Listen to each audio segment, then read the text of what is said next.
अपनाइए 12 खास आयुर्वेदिक जड़ी बूटियों से बनी रूप मंत्र आयुर्वेदिक फेस क्रीम। ये कोई कॉस्मेटिक नहीं, आयुर्वेदिक औषधि है।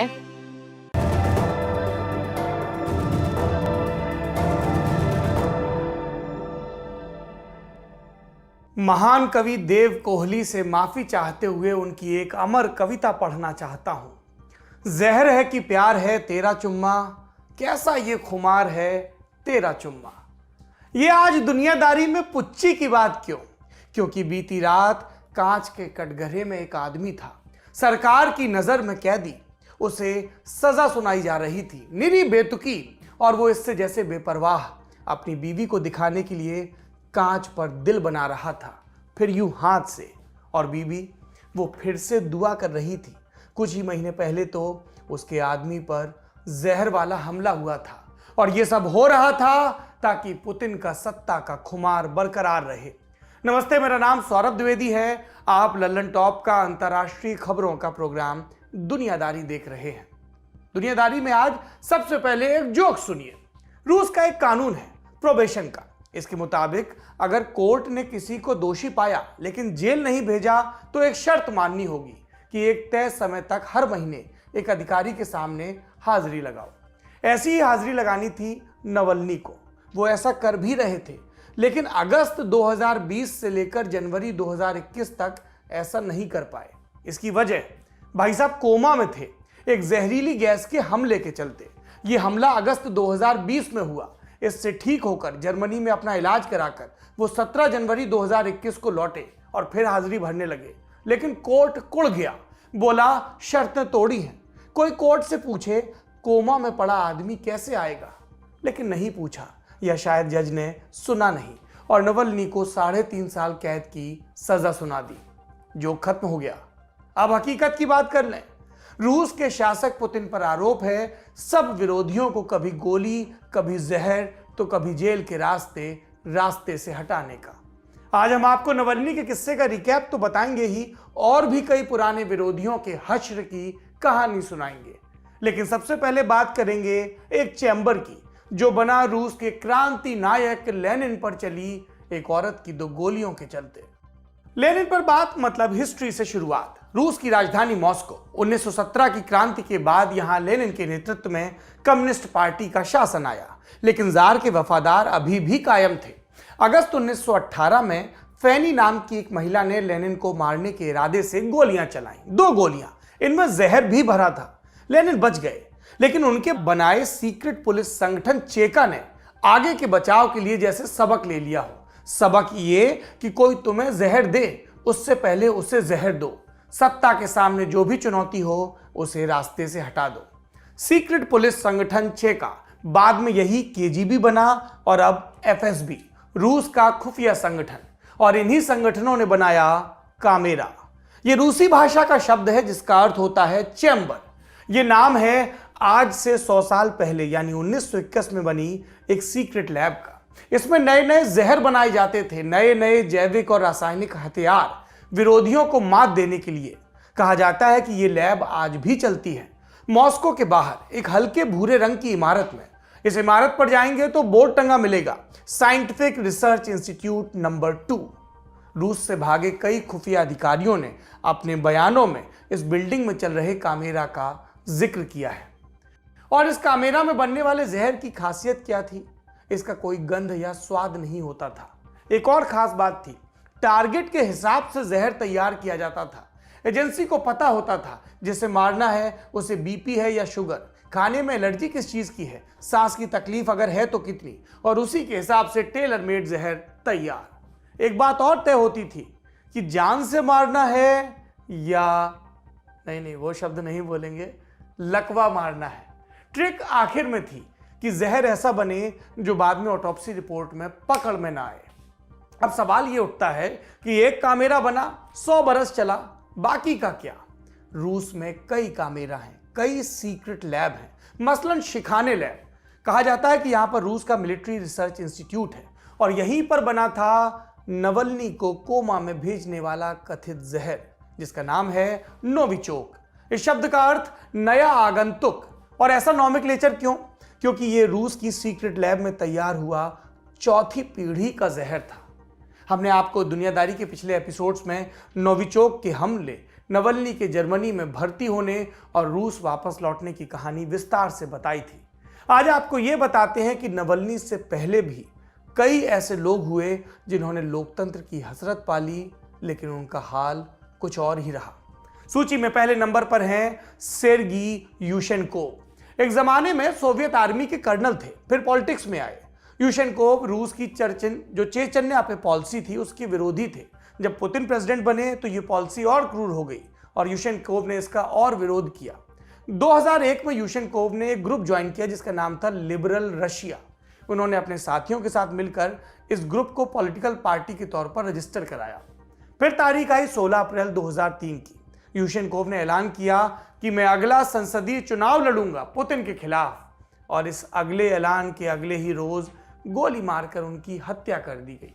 उंगली पुतिन पर उठी।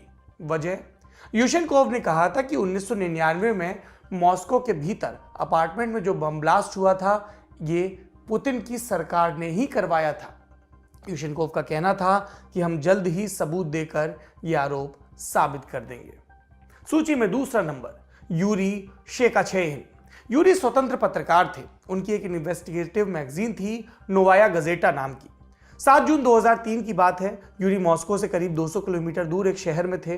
वहां अचानक उनकी तबीयत बिगड़ी। पहले सर्दी जुकाम, फिर तेज बुखार और त्वचा में जलन। डॉक्टरों ने कहा यह तो बड़ी अजीब बीमारी है, लेकिन इस बीमारी के चलते उनके सांस लेने वाले पूरे सिस्टम में गंभीर एलर्जी हो गई और फिर यूरी ठीक नहीं हुए। उनकी त्वचा जैसे किसी सूखी पपड़ी की तरह जिस्म से उतर गई हो। एक एक करके सारे अंग फेल और 3 जुलाई 2003 को वो मृत। ये कैसी एलर्जी थी जिसका इतना खौफनाक असर? इस सवाल का जवाब आज तक नहीं मिला। एक्सपर्ट कहते हैं कि ये बीमारी का नहीं, पॉइजनिंग का मामला था। रूस की खुफिया एजेंसी एफएसबी ने यूरी को कोई खास जहर दिया था, वैसा ही अनट्रेसेबल जहर जिसे बनाने के लिए रूस दशकों से बदनाम है। यह इल्जाम था कि एफएसबी ने पुतिन के इशारे पर यह हत्या की। इस इल्जाम का आधार, जिस समय यूरी की हत्या हुई तब वो 1999 की उसी मॉस्को अपार्टमेंट ब्लास्ट की जांच कर रहे थे। इसके पहले भी वो रूस के सिस्टम में जो करप्शन था उस पर बात करते रहे थे। सूची में तीसरा नाम है एना पोलितकोवस्काया का। एना भी पेशे से पत्रकार थी। चेचन्या में रूस द्वारा जो जातियां हो रही थी उन पर लगातार लिखती थी। कहती थी कि पुतिन ने रूस को पुलिस स्टेट बना दिया है। एना की रिपोर्टिंग पूरी दुनिया में सराही जाती थी और पुतिन इससे शर्मसार होते थे। दुनिया कहती ये रूस की इकलौती ईमानदार जर्नलिस्ट है, लेकिन इसके बदले एना को अपने देश में सत्ता तंत्र के द्वारा जान से मारने की धमकी मिलती। जब इन धमकियों पर उनकी रिएक्शन मांगी जाती तो वो कहती पत्रकारिता करनी है तो जोखिम तो उठाना ही होगा। एक बार वो विमान यात्रा पर थी तो उन्हें चाय के कप में मिलाकर जहर दिया गया। किसी तरह बच गई, लेकिन 2006 के साल में वो नहीं बच पाई। उनकी बिटिया प्रेग्नेंट थी। वो अपनी बिल्डिंग में आ रही थी उसके लिए राशन का सामान लेकर, लेकिन चश्मदीदों ने कहा कि बिल्डिंग की लिफ्ट जब खुली तो उसमें एना मरी पाई गई। हत्यारों ने मौका देखकर उन्हें पॉइंट ब्लैंक रेंज से यानी कि बिल्कुल करीब से गोली मारी। कहा गया कॉन्ट्रैक्ट किलिंग का केस है, पर यह पता नहीं चला कि किलिंग का कॉन्ट्रैक्ट किसने दिया। टिप्पणीकार कहते हैं क्रेमलिन का हाथ है। एक दफा विदेशी पत्रकारों ने पुतिन से इससे जुड़ा सवाल भी पूछा था कि क्या आपने एना को मरवाया? पुतिन का जवाब था नहीं, लेकिन जानकार इसको ईमानदार नहीं मानते। सूची में चौथा नाम बोरिस नेमत्सोव। ये बात तब की है जब सोवियत संघ खत्म हो गया था। बचा था रूस, जहां के ज्यादातर लोग कम्युनिस्ट पार्टी के सिस्टम से उकताए थे, लेकिन सत्ता तंत्र में अभी भी लाल झंडे वालों की भरमार थी। इन सब के बीच सामने आते हैं बोरिस नेमत्सोव, नई उम्र का लड़का, लिबरल सुधारवादी सोच का प्रवक्ता, जिसे 1991 में ही रूस के राष्ट्रपति बोरिस येल्त्सिन ने गवर्नर बना दिया निजने नोवगोरोद स्टेट का। लोगों को लगा कि येल्त्सिन ने अपना उत्तराधिकारी चुन लिया। इस बात को वजन मिला 5 साल बाद जब बोरिस ने बोरिस को डेप्यूटी पीएम बना दिया। लेकिन इसके 4 साल बाद यानी 2000 में खेल बदल गया। रूस के पुराने सामंती पूंजीपतियों ने, जिन्हें ओलिगार्क कहा जाता है, पुतिन का समर्थन कर दिया। पुतिन राष्ट्रपति और नेमत्सोव विपक्ष के नेता। विपक्ष का नेता रहते हुए वो लगातार निष्पक्ष चुनाव की मांग करते, लोकतंत्र की मांग करते, भ्रष्टाचार पर सवाल उठाते। ये बोलने बुलाने का सिलसिला 2000 से लेके 12 बरस तक चलता रहा, लेकिन फरवरी 2012 में जब बोरिस नेमत्सोव ने क्रीमिया पर रूस के कब्जे के विरोध में रैली का ऐलान किया तो सत्ता का धैर्य शायद चुक गया। ऐलान के कुछ ही घंटों के बाद क्रेमलिन बिल्डिंग के नज़दीक एक पुल पर उन्हें गोली मार दी गई। इल्ज़ाम लगा चेचन्या की लीडरशिप पर, जो पुतिन की वफादार है।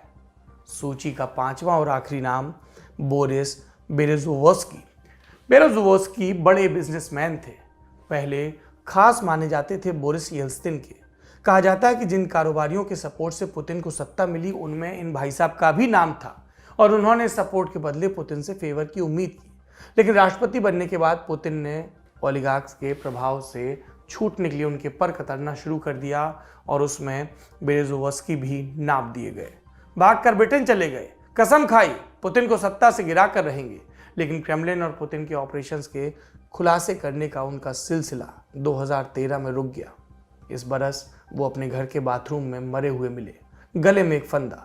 शुरू में सबको लगा कि शायद सुसाइड का केस है, लेकिन ये थियरी गिर गई। सुसाइड का केस नहीं था। असली वजह अब तक पता नहीं चली, राज है। इन 5 के अलावा कई नाम हैं इस फेहरिस्त में और इन सब में एक चीज कॉमन है, ये सभी पुतिन के आलोचक थे। उनकी आलोचना, उनका विरोध पुतिन की छवि को प्रभावित कर रहा था। शायद इसीलिए या तो वो मार डाले गए या फिर संदिग्ध परिस्थितियों में मरे पाए गए। ये था आज का दुनियादारी। इस पूरे सत्ता तंत्र के खेल के बारे में आप क्या सोचते हैं, जरूर बताइएगा। शुभ रात्रि।